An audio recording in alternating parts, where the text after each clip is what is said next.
그러면 이제 아시겠다는 거죠. 근데 우리 아이는 지금 병원 갈 정도는 아닌데 당장 내가 오늘 얘한테 어떻게 해줄지를 일단 알고 가셔야 뭐가 남는 게 있잖아요. 아까 5.5cm는 기억하셨죠? 5cm 이상. 네, 그거랑 한 가지 더 기억하실 것들을 말씀드릴게요. 호르몬 아까 제가 말씀드렸죠. 호르몬 몸에다가 많이 나오게 하려고 아니면 밖에서 주사도 맞아요. 쉬운 일이 아니잖아요. 근데 우리 아이 생활을 잘하면 우리 몸에서 나오는 천연 성장 호르몬을 높일 수 있어요. 근데 이 성장 호르몬의 특징이 있어요. 밖에서 뛰어놀고 있는 애 낮이에요. 코 자고 있는 아이 밤이에요. 성장 호르몬 수치를 보시면 차이가 생각보다 많이 나죠. 낮과 밤의 성장 호르몬은요. 1배, 2배가 차이가 나는 게 아니라 무려 10배 이상 차이가 납니다. 그러니까 낮에는 잘 먹고 영양분을 섭취해가지고 재료를 만드는 시간이라고 한다면 밤에는 푹 자면서 성장 호르몬이 나와서 그 쌓인 재료로 키를 키우는 시간이라고 생각하셔도 될 것 같아요. 그러니까 이만큼 중요해서 사실 성장 클리닉에서 가장 중요하게 여기는 첫 번째는 잠이에요. 아이들 잠 잘 자나요? 잘 자는 아이도 있고 못 자는 아이도 있죠. 보면 이 얘기를 드릴게요. 몇 시에 애들 주무세요? 자요, 애들. 만 10세 이상의 아이라면요. 그 아이는 10시간 정도를 자야 충분한 성장 호르몬을 받을 수 있어요. 그러면 생각해 보세요. 아이가 7시에 일어난다라고 하면 아이가 10시에는 잠들어야, 그쵸? 10시간 정도를 잘 수 있는 거죠. 그래서 그냥 복잡하니까 딱 정해 드릴게요. 초등학생 아이라면 그 아이는 9시에서 아무리 늦어야 10시 전에 재우세요. 초등학교 아이라면. 중학생 아이라면요. 중학생은 제가 저희 아이도 중학생 되는데 얘가 학원이요. 10시에 끝나는 학원이 너무 많아졌어요. 아 미치겠어. 이걸 보내야 될지 말아야 될지 지금 고민인데 제 신념하고는 또 어긋나는데 근데 또 안 보낼 수는 없잖아요. 그래서 지금 고민 중인데 중학생은 10시에서 11시 사이. 무슨 말씀인지 아시겠죠? 학원에서 갔다 오는 날은 10시에 왔는데 어떻게 10시에 자요? 11시에는 재우라고 하시고요. 학원 안 가는 날은 그래도 10시 반 전에는 자도록 노력해 주시면 될 것 같아요. 그래서 충분한 시간이 확보가 돼야 이거에 충분한 양을 받을 수 있다는 거죠. 이거는 이제 학생들한테 주로 말하고 싶은 거고요. 두 번째는 제발 덥게 재우지 말아주세요. 이거 진료실에서 진짜 많이 얘기하거든요. 진짜 이제 어떤 아이가 저한테 왔는데요. 얘가 어머님이 야제증이라고 데리고 왔어요. 야제증이 뭐냐면 밤에 깨서 우는 아이들이거든요. 그래서 제가 진료를 하려고 이제 뭐 이렇게 맥도 짚어보고 이렇게 했는데 청진을 하려고 해서 이렇게 등허리를 딱 펼쳤는데 등허리에 땀띠가 가을인데 우수수 덮여 있어요. 그래가지고 여쭤봤어요. 어머니 얘 몇 도에 재워요? 그랬더니 밤에 26도, 27도에서 재운대요. 그래서 어머니 얘가 더워할 것 같은데요? 그랬더니 더워는 하는데 또 시원하게 하면 애가 감기 걸릴까 봐 어머님이 온도를 못 낮추시겠대요. 그래서 제가 어머니 얘는 일단 온도를 다음 주까지 24도 미만으로 낮춰서 한번 놔보세요. 그리고 얘가 잠을 잘 자는지 못 자는지 한번 봅시다라고 했는데요. 다음 주에 왔을 때 어떻게 됐을까요? 땀띠는 들어갔고 아이는 덜 예민해졌고 잠도 잘 잤대요. 그러니까 무슨 얘기를 드리고 싶냐면요. 제가 이제 내년이 되면 나이가 43가 그렇게 되는 것 같아요. 그죠? 여기 오신 분들도 20대는 없으신 거죠? 예. 그러면 어머님이랑 저랑 저희는요, 이제 우리는 인생의 가을이에요. 아직 겨울은 아니지만 인정하자고 가을이잖아요, 가을. 우리를 봄이라고 할 순 없잖아요. 근데 우리 애들은요, 봄이고 여름이에요. 무슨 얘기냐면 아직 성장기에 있는 아이들은 몸이 뜨겁기 때문에 몸이 변하는 거예요. 그래서 한방소아과에서 아이들을 되게 열이 많은 존재라고 봤거든요. 근데 만약에 우리 애들이 막 무슨 이렇게 우락부락하게 아버님들 왜 열 많으신 분들 겨울에도 나시티 입고 다니는 사람처럼 생겼으면 우리도 열이 많다는 거를 인정을 해줄 텐데 애가 그냥 조그맣고 열이고 너무 귀여우니까 보기에 얘가 춥지 않을까 하는 걱정을 되게 많이 하시거든요. 그렇지 않습니다. 애들은 정말로 더워요. 그래서 24도 이상이 되면 대부분의 아이들은 잘 때 굉장히 괴로워하면서 열대야 속에서 잠들게 돼요. 그리고 이런 일이 발생하게 됩니다. 엄마가 감기에 걸릴까 봐 애를 덥게 재운단 말이에요. 그러면 애가 땀이 막 나겠죠, 머리에서. 그러면 이제 어머님은 걱정하시죠. 얘 땀 나는 거 봐. 얘 몸이 허한가 봐. 얘 왜 이렇게 약하지? 이래세요. 그러다가 이 땀이 났다가 땀이 계속 나는 게 아니라 3시간 정도 지나면 땀이 식어요. 몸이 차가워져요. 새벽에 아이 손을 만져봐요. 손이 얼음장 같아요. 이거 봐, 이거 봐. 온도를 더 올렸어야 되는데 내가 춥게 재워가지고 얘가 감기 걸렸나 봐. 이렇게 되거든요. 땀이 많이 났기 때문에 새벽에 몸이 식는 거예요. 그래서 우리 아이들을 재울 때는요. 이거는 가을 이제 보면 잠들고 나서 3시간 동안은 시원하게 재워주세요. 무슨 얘기냐면 아이가 저녁 시간에는 집에서 보일러 틀지 마세요. 초저녁부터 잠들고 나서 3시간까지는 보일러를 틀지 말아서 제발 방 안의 온도를 24도 미만으로 낮춰주세요. 그러면 엄마가 뭐라고 하시냐면 원장님 그러면 제가 너무 추워요 라고 얘기를 하세요. 맞아요. 추워요. 저도 추워요. 근데 우리가 밤에 아이가 깨서 울어가지고 4, 5번 일어나서 아이 달래는 것보다는 그냥 기모 내복 하나 더 입는 게 더 편하지 않으세요? 그쵸? 그러니까 엄마가 내복을 하나 더 입고 자는 온도가 아이한테 맞아요. 그러면 아이가 잠들고 3, 4시간 아직 더우니까 이불 덮지 마세요. 수면조끼 더 입히지 마세요. 네. 수면조끼 입히고 온수매트에서 재우면서 아이가 밤에 깬다고 자꾸 찾아오시면 물론 저도 친절하게 상담해 드릴 수 있어요. 근데 그쵸. 근데 아이한테는 좋지 않아요. 그래서 아이가 어느 정도 땀이 나면 되냐면 아이가 잠잘 때 머리가 약간 촉촉할 정도의 땀은 정상이에요. 다른 애들 다 그렇게 나요. 우리 아이가 허한 게 아니에요. 근데 자면서 베개가 젖을 정도의 땀이 나거나 아니면 등이 항상 촉촉하거나 아니면 아이가 자꾸 시원한데 벽에 가서 막 이렇게 달라붙어서 자려고 한다든지 그저 자꾸 창가 쪽으로 간다든지 어떤 아이는 베란다까지 진출하는 아이도 있대요. 집이 거기서 제일 시원하니 그러면은 잘못하고 계신 거예요. 시원하게 재워주세요. 그런데 이 아이들이요 자다 보면 체온이 떨어지면서 새벽 4시 이후가 되면은 이제 몸이 식어요. 이제 어머님들이 따뜻하게 해줄 때가 됐어요. 그래서 보일러를 틀어도 되고 아니면 수면조끼를 입혀도 되고 이불도 덮어주셔도 돼요. 보일러도 이때 트세요. 어머님이 새벽 4시에 일어나시라는 얘기가 아니고요. 우리 아이가 7시에 일어나면 어머님들은 그래도 한 6시에 일어나지 않나요? 아니신가요? 네, 그러니까 엄마가 좀 더 일찍 일어난다고 가정하고 어머님이 일어나시면 보일러부터 틀라는 거죠. 그래서 아침에는 좀 따뜻하게 아이를 일어나게 해주세요. 그러면 아이가 감기에도 안 걸리면서 잠도 훨씬 편안하게 잘 겁니다. 그래서 다시 한번 학동기 아이들은 일찍 재워주시고요. 어린아이들은 시원하게 재워주세요. 이 2가지를 지키시면 아이가 훨씬 수면의 퀄리티가 좋아질 거예요. 그리고 음식 관리는요. 음식 관리는 단백질 뭐 충분히 우리나라 그러니까 우리나라 아이들은 대부분 밥을 먹고 살기 때문에 탄수화물이 부족한 경우는 거의 없는 것 같아요. 아이가 밥을 안 먹고 원장님 고기만 찾아요.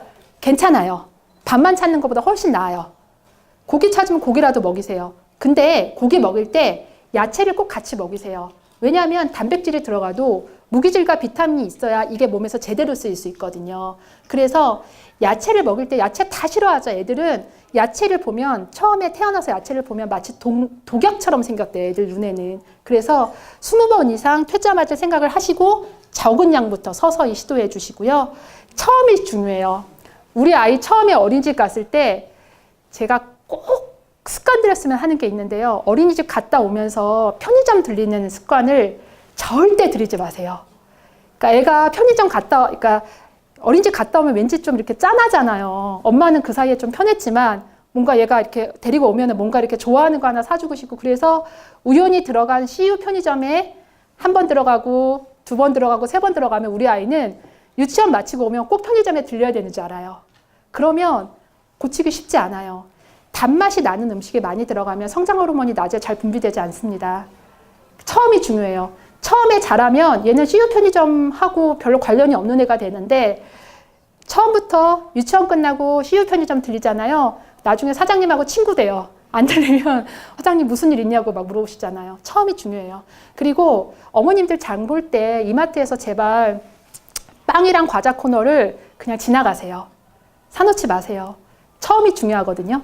집에 과자가 없는 집에서 키운 애들은요. 집에 과자가 있으면 어색해요. 엄마 나 이거 먹어도 되는 거야? 이렇게 물어보거든요. 근데 집에 과자가 맨날 있으면 없으면 애가 어색하죠. 왜 과자가 없어? 이렇게 되잖아요. 단 거를 줄이는 게 되게 중요하고요. 그래서 여기 아버님들한테 부탁드리고 싶은 건 뭐냐면 이제 아빠가 퇴근할 때 막 이렇게 과자, 빵, 슈크림 막 이렇게 들고서 오시잖아요. 그럼 애가 막 되게 좋아하잖아요. 꼭 고치셔야 돼요. 네. 그러면 우리 아버님들은 사실 이렇게 딱 들어왔을 때 뭔가 그 우리 딸이랑 아들한테 환영받고 싶잖아요. 뭔가 좋은 거 해주고 싶잖아요. 아버님한테 부탁하세요. 그러니까 빵, 과자 이런 거 사오지 마시고요. 골드 키위나 뭐 애플 망고나 이런 거 있잖아요. 이런 거 부탁하셔서 오늘 그런 거 사와서 애들 환호성 거르게 하라고. 처음 습관이 되게 중요합니다. 운동 되게 중요한데요. 그러니까 제가 운동을 저희 아이랑 저도 일주일에 아직은 중학교를 안 가서 모르겠어요. 중학교 가면 또 어떻게 될지 모르겠는데 아직은 일주일에 2번, 2시간 이상은 하거든요. 되게 중요해요. 규칙적으로 강도 있는 운동을 일주일에 3번 이상 해야 아까 다시 처음으로 돌아가면요. 낮에 성장 호르몬이 올라갈 수 있는 방법이 사실 거의 없는데요. 유일한 방법이 뭐냐면 어느 정도 적당한 수준의 운동을 하게 되면 이 아래쪽에 있는 그래프가 쑥 위쪽으로 올라와요. 이 잘 때 정도는 아니지만 상당히 높일 수 있는 방법이에요. 아까 성장 호르몬 주사 맞는 것보다 우리 애 데리고 나가서 뛰어노는 게 훨씬 편하잖아요. 그래서 주 3회 이상 규칙적으로 운동해 주시고요. 그 다음에 좋은 운동 많이 물어보세요. 농구가 정말 좋은 것 같아요. 위험하게만 하지 않으면 점핑하는 운동이 제일 좋고요. 그 다음에 이 무릎 주변에 성장판이 가장 큰 인체의 성장판이 있잖아요. 그래서 그 부분을 스트레칭 해주는 운동이 되게 좋습니다. 스트레칭과 점핑 운동. 그리고 이게 약간 우리 고전적인 사방치기 고무줄놀기 이런 거 다 사라졌는데 이런 거 애랑 해주시면 되게 좋아하지 않을까요? 이런 거 많이 해주시고요. 그리고 초등학생이라면요. 제가 볼 때는 운동, 태권도 학원이든 수영이든 꼭 일과에 넣어주세요. 1학년 때는 상관없는데요. 이제 3학년 때 교과서 늘어나고 5학년 때 이제 얘 중학교 가야지 생각하면은 자꾸 운동이 뒤로 밀려요. 영어학원 보내는데 시간 안 맞고 수학학원 보내는데 시간 안 맞으면은 그냥 보내시던 태권도도 다 끊고 애들이 어떻게 생각하면 일주일 동안에 애 활동한 운동량 이렇게 적어오라고 하면은 일주일에 1시간도 운동 안 하는 애들 되게 많거든요.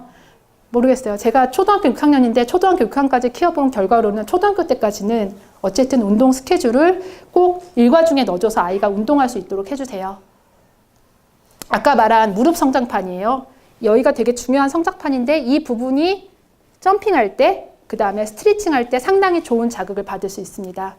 그리고 간식 관리 하나 더 말씀드릴게요.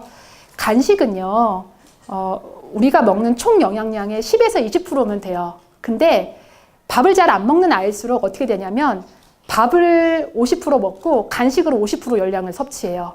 그럼 이런 아이들은 간식을 줄여야 사실 밥을 되게 잘 먹거든요. 그리고 간식을 줄 때 주로 뭐 많이 주세요? 어머님들한테 여쭤보면 뭐 핫케이크, 쿠키, 빵, 토스트 이런 거 많이 주시거든요. 근데 간식을 탄수화물 일변도에서 주는 거에서 조금 방향을 틀어보세요. 뭐가 있을까요? 제가 추천드리는 거는 좀 질이 좋은 육포 같은 거, 뭐 오징어, 아니면 계란, 도토리묵 이런 거 반찬으로 쓸 수 있는 것도요. 생각해보면 간식으로 줄 수 있어요. 아이가 야채를 안 먹는다. 야채 막 썰어가지고 부침개 해서 한번 줘보세요. 먹을 수 있잖아요. 그래서 간식을 탄수화물 일변도에서 단백질과 칼슘, 미네랄을 보충할 수 있는 걸로 바꿔주시고요. 그리고 아이들이 보통 학교나 집에 오면은 이제 보통 2시, 3시 정도 되잖아요. 그때 간식을 풀로 먹이시고 저녁 안 먹는다고 하면은 이건 아니에요. 간식은 아까 말했지만 보통 양으로 보면은 요 정도가 한 100칼로리 정도 된대요. 100에서 200칼로리 정도? 요 정도 양이면 충분하다고 얘기합니다. 생각보다 많이 안 주셔도 돼요. 간식은 조금, 밥은 충분히 이렇게 먹으시면 됩니다. 그래서 제가 여기 원물 간식이라는 걸 했는데 원물 간식이 뭐냐면 원재료 그대로가 간식이 되는 거예요. 예를 들어서 이런 거 뭐 멸치 과자 같은 거. 이번에 제가 해외여행 갔는데 거기 보니까 김과자도 있더라고요. 이런 것도 되게 좋아요. 구운 서리태 뭐 이런 거 있죠. 이런 거 되게 좋습니다. 육포는요, 어머님들이 걱정하시는 게 너무 짜지 않나요? 조미료가 너무 많이 들어가지 않나요? 맞아요. 그럴 것 같아요. 그래서 제가 뭐 생협이나 이런 데 육포를 추천드리고요. 그래도 우리 아이들이 먹는 고래밥보다는 조미료가 덜 들어갔을 거예요. 그쵸? 단백질도 더 많이 들어가고요. 쥐포도 괜찮아요. 군밤 같은 것도 좋죠?